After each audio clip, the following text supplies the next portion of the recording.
What does it mean to add a many-to-many relationship? It really means creating varying combinations of two types of objects. And it's not much different than working with one-to-many relationships. Quite often, adding a many-to-many means connecting two existing objects. But before we can do that, we'll need some artists and book covers in our database. Keep in mind that we don't know yet which books these covers are for, and we'll be sorting that out in the next module. So to get artists and covers into the database, I've defined some more seed data in the Pub Context class, where I've added 3 artists and 3 covers. Currently, they're not connected through any relationships. It's just a pool of artists and a bunch of covers that we know we need to assign. I've also created and run a new migration, which has put that data into the new Pub database tables for me.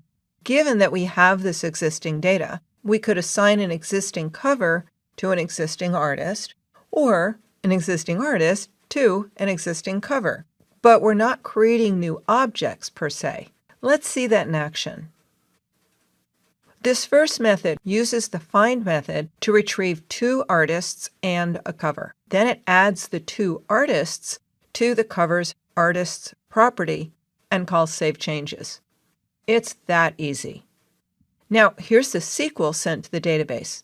Up top are the queries for the authors and cover. But what's interesting is what happened on save changes. We have commands to insert data into the artist cover join table. The first one creates a row with artist ID 1 and cover ID 1.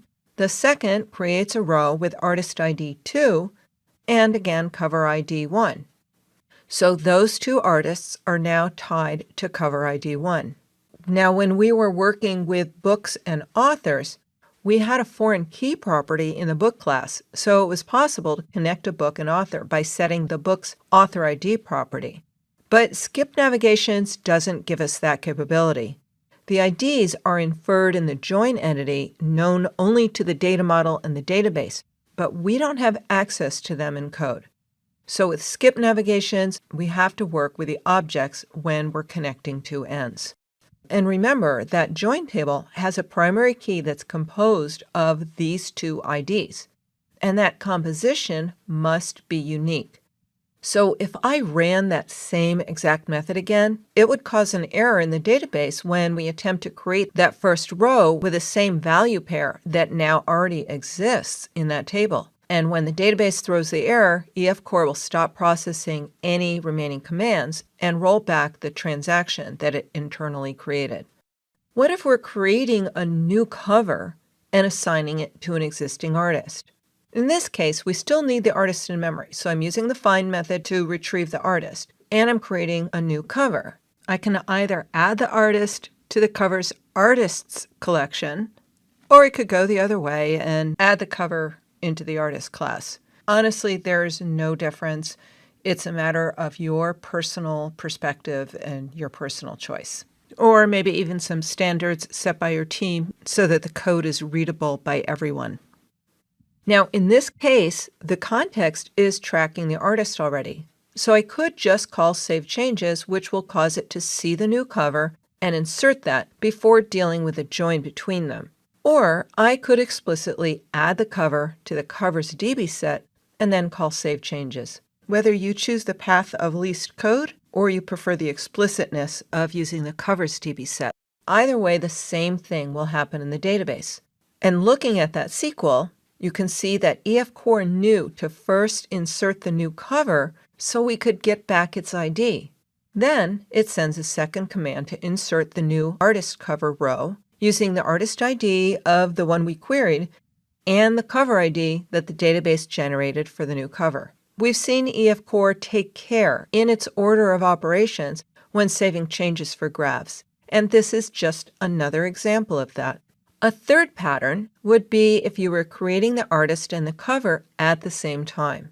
In our business model, it doesn't really make sense to do that, but there are surely other domains and scenarios where it makes perfect sense to do that. So let's use our model to see that pattern.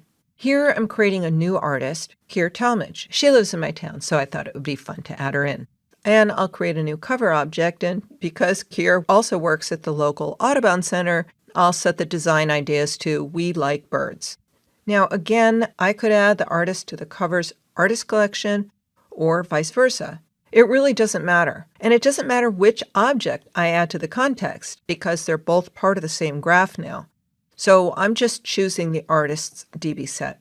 And when I call Save Changes, it should be no surprise that EF Core first inserts the artist and the cover, then uses the newly generated IDs for both of those to insert a new artist cover row. Now in the database, we can start seeing these many-to-many relationships.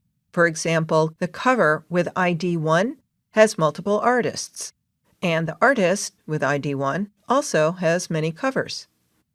Now, with this data in the database, we can start learning about querying across many-to-many relationships. We've just combined some artists and book covers, and that means we can start querying across our many-to-many relationships. All of the lessons you learned when querying the one-to-many relationship between author and books also applies to many-to-many. When querying artists, you can include covers, and when querying covers, you can include artists. You can also use projections to query the related data, or explicit loading, or even lazy loading.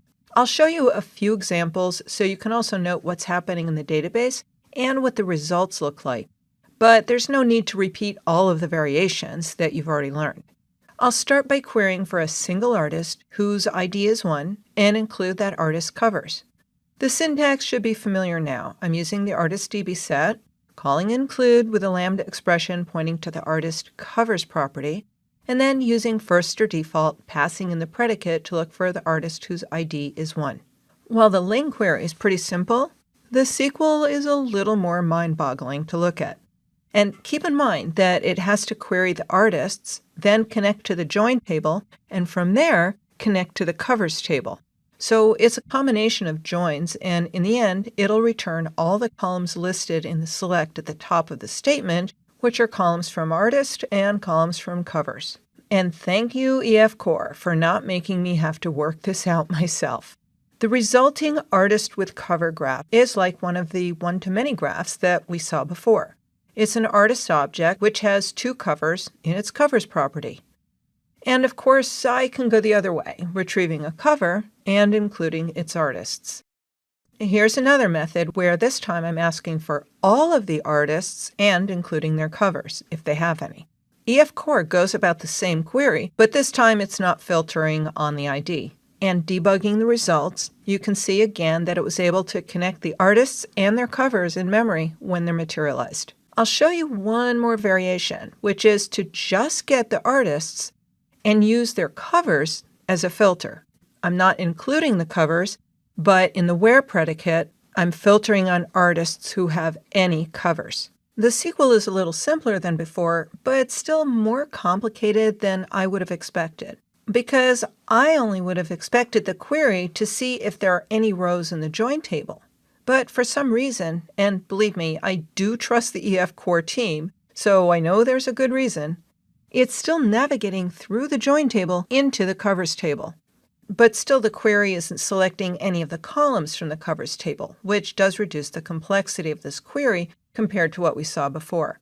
And looking at the results, in this case, I only get artists because I didn't ask for the covers, but instead of 4 artists, I only get back the 3 that have covers in the database.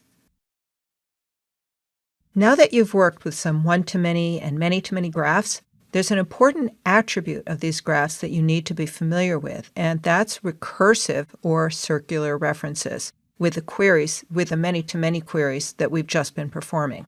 I'm going to go back to one of these queries, retrieve all artists with their covers, to show you something else interesting. But understand that this is not specific to a many-to-many relationship. This also occurred with the one-to-many queries, but I wasn't ready to blow your mind quite yet. So again, the link query requested all of the artists and their covers, and the SQL did the same. But let's look at the results a little more closely. Here are the 4 artists, we saw them before, and I'll expand the first, and we can see that there are 2 covers in its covers collection. Now I'm going to expand one of those covers. Notice that it has 2 artists in its artists collection. And if I keep going, expanding one of those artists, it has 2 covers, and each of those covers have artists, and those artists have covers. I could do this all day if I was really bored, although I am never that bored, or at least until my computer crashes. So what's happening here? Don't worry, we do not have a billion artists and covers in memory. What you're seeing is a common problem in computing with graphs of data. It has nothing to do with EF Core or even with .NET. These objects all have pointers to each other, so they continue to relay the relationship every time they come upon it. So it's just showing us the same objects again, even if we've referenced them already. So don't be alarmed if you see this recursive data appearing. I still only have the number of objects that were returned from the database, and the change tracker is only tracking a single instance of each of those objects. This is only something like a mirror reflection. We can also take advantage of that recursion, and since we've only been looking at the results in the debugger, let's spit out some of the artist and cover details to the console, which is much easier on the eye. And I'm going to do this in 2 layers. First, I'll iterate through the artists, and each artist will be represented by the variable A. Then I'll write out their names. If they don't have any covers, I'll just write no covers. And if they do, then I'll write out the design ideas of the covers that they're working on. And here you can see that output, the 4 authors with any book covers they're working on. Now I've modified the part of this method. It's a little more complex, but it's going to be a lot more interesting. We'll output a list of collaborators for any cover that an artist is working on. So that means I'll print an artist's name, as I did before, and I'm capturing the artist's ID into a variable primary artist ID because I'm going to take advantage of that shortly. Then I'll look at all of the covers for that artist and then further into each one of those covers to see that recursive data that you saw in debug, all of the artists that are attached to the cover, except for the artists that I'm currently focused on. So my filter is where the artist ID of the covers artist is not equal to the ID of the artist in focus. And there could be no collaborators or 1 or even more.